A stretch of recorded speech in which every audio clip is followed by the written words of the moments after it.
Hello TL Travelers and welcome back to the TL Travel YouTube channel.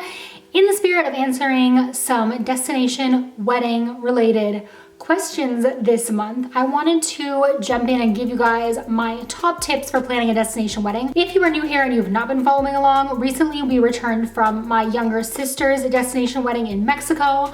My brother also got married in Mexico a few years ago, and my husband and I planned our own destination wedding in Costa Rica back in 2014. So we definitely have some tips and also fails to share with you. So if you enjoy travel content, please be sure to hit that like button, hit that subscribe button so that you don't miss anything. We have a bunch more travel tips, hacks, story times, fails, inspiration, all that fun stuff coming your way. So yeah, let's just jump into it. So my very first tip for planning your destination wedding is to check your dates with the season in the country of your choice, which I think probably sounds like common sense, but a lot of people don't really consider that when they have a very specific date in mind. I know for Derek and I, we got engaged in October of 2013. We wanted to be engaged for 1 year and get married at the start of October in 2014. And when we decided finally on the country that we wanted to get married in, we realized that, oh, it is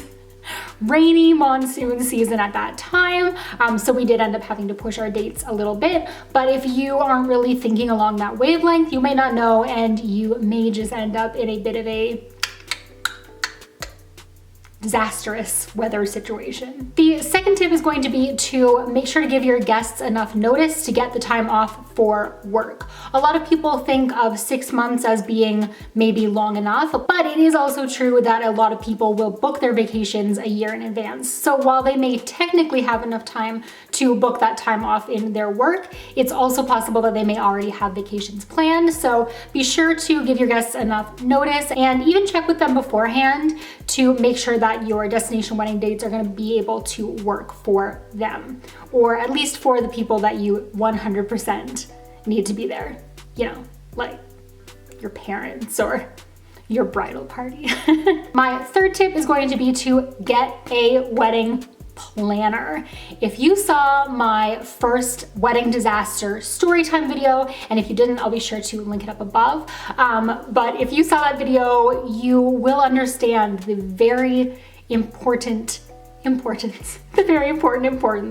Okay. You will understand the importance of having a wedding planner, especially when you are planning a wedding in a country that you don't live in, that maybe you've never been to, or an area that you've never been in. Just go with the wedding planner. If you are having a destination wedding at an all-inclusive resort, a lot of the times a wedding planner will be included. So just be sure to check the reviews online of people who have gotten married there, or ask for some references so that you can make sure that they had a great experience and that your questions are not going to go unanswered. Another service that is worth both looking into and paying the extra money for is a good photographer and or a good videographer, if that's something that you're interested in. Both photo and video really are skills, and wedding photography and wedding videography are a whole other beast. Personally, I am someone who does photo and video work as part of my job, and I'm very confident in the realm that I film in. But on the same note, I know that doing a wedding would be very difficult and something probably a little outside of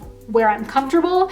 So just having any random photographer or the cheapest videographer that you can find isn't necessarily going to achieve the look or the outcome that you want. Find a photographer or a videographer who has examples of their work shooting in low light and in the rain and in different conditions. And once you've hired them for your special day, make sure to get a contract. My next tip for you planning your destination wedding, I think this is going to be tip number 5, let's just go with tip number 5, is to make sure that you understand the laws for legal marriage in the country that you are getting married in. Some countries require that you are in the country for 7 to 10 days prior to getting married. Others require blood work. Some require that you have a translator. There are so many different legalities that differ from country to country, and you want to make sure that you're going to be able to fulfill the legal requirements for the country that you're choosing to get married in. My 6th tip, and this is one that comes from experience, is for the bride to bring a second dress, not necessarily a second wedding dress, but just a second dress that they can change into, and for the groom to have a second jacket or shirt on hand. Especially if you were getting married at the beach or in a hot and humid country, you are bound to sweat, and I know that if you are in like a big bridal gown,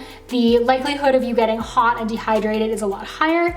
And then for men who are in suits, they are definitely going to sweat through their jackets and into their shirts, and later on in the evening when you want to peel that jacket off, you don't necessarily want to be covered in back sweat, so having an extra shirt on hand for them is very helpful as well. And speaking of heat and humidity, my final tip is going to be to hydrate. I cannot stress this enough. I know that it is tempting to avoid drinking too much water because you don't want to be going to and from the bathroom, especially if you are a bride in a giant dress. That can get super annoying super quickly, but hydration is so key, especially when you are out in the heat and maybe a little stressed out. You might not be eating quite as much. It can be so easy for you to start to feel ill and not be able to enjoy the full extent of your wedding day. So hydration is key. Definitely do it. You won't regret it. But that's gonna be it for me for today and my tips for planning your destination wedding. If you have any questions or comments, be sure to leave them in the comments section below. Be sure to give this video a like and hit that subscribe button and notification bell if you are interested in travel content.